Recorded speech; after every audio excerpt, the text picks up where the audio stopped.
So, I did a bit of background on this one. Turns out the guy imported it to modify for the Australian touring car circuit. Never finished it, but at least he saved it from a life of going round in circles all day on a NASCAR track.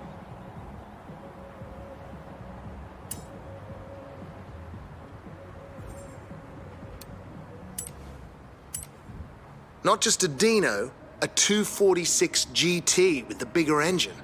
Runs as smooth as it did the day it rolled off the production line. It took a little while to get that smell out of the seats, though.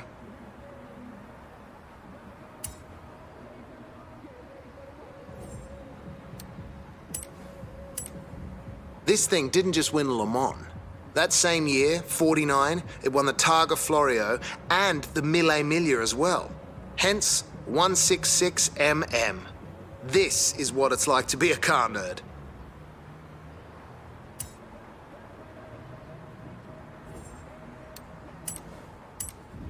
With this much horsepower, you will rule the wasteland. I asked the Horizon people if I could put on some spikes and crossbows and a flamethrower, but they said no.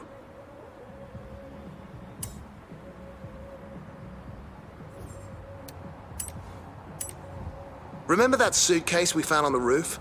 It was full of clothes from the 50s. Someone must have shipped this thing out just after the war.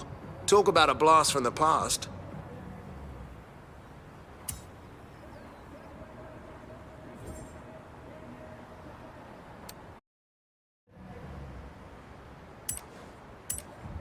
You have to understand, this isn't just a car. This is a changing room. It's a mobile surf club. It's a drive-in cinema. It's a one-bedroom flat. It's an institution.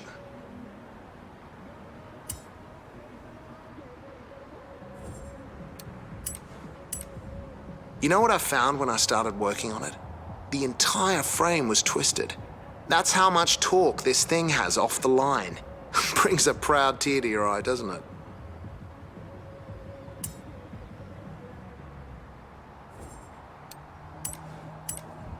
There it is, the FX Ute. The beginning of two fine Australian traditions. Putting trays on the backs of muscle cars and abbreviating words that don't really need abbreviating.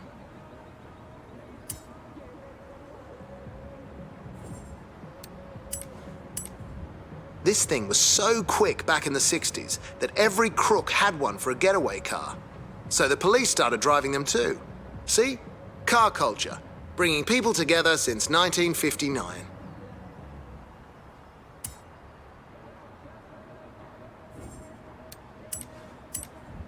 You have no idea what a nightmare it was finding parts for this thing. Guess now we know why the previous owner gave up on it. Still, runs like a dream now. It's all yours.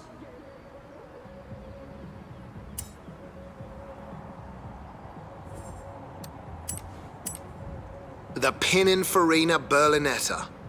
They made 4 of these. 4, that's it. And now we're standing in front of one. I'm telling you, this feeling is what I live for.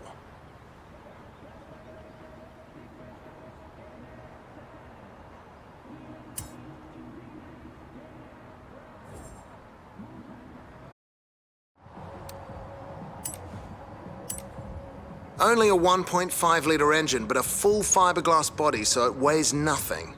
Should go like the clappers. And it's street legal. What are you waiting for?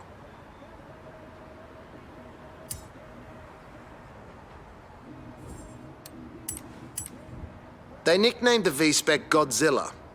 Something about being Japanese and monstering the competition. I don't know. I think it's just misunderstood and needs to be loved.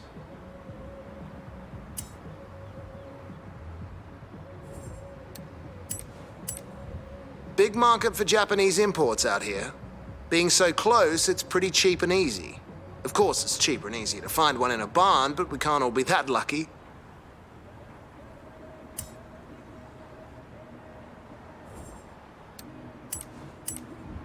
I know it's only got 3 wheels. I know you only need a motorbike license to drive one. I know it was a running joke on British telly, but, you know, I just can't help but love this thing.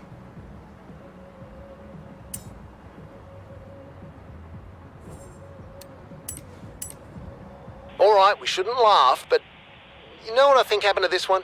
Someone left the top down in a storm. Rain fried all the electrics. But you're not going to do that, are you? Are you?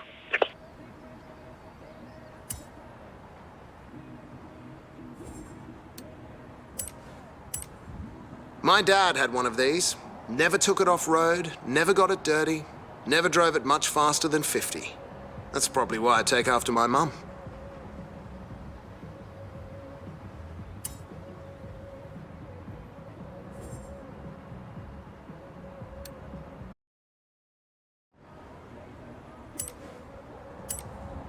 There it is, Volvo 1800E. Fuel-injected engine, 130 brake horsepower, 0 to 60 in 9.6 seconds. Oh, and it's the car Roger Moore drove in the Saint. Yep, you heard that right.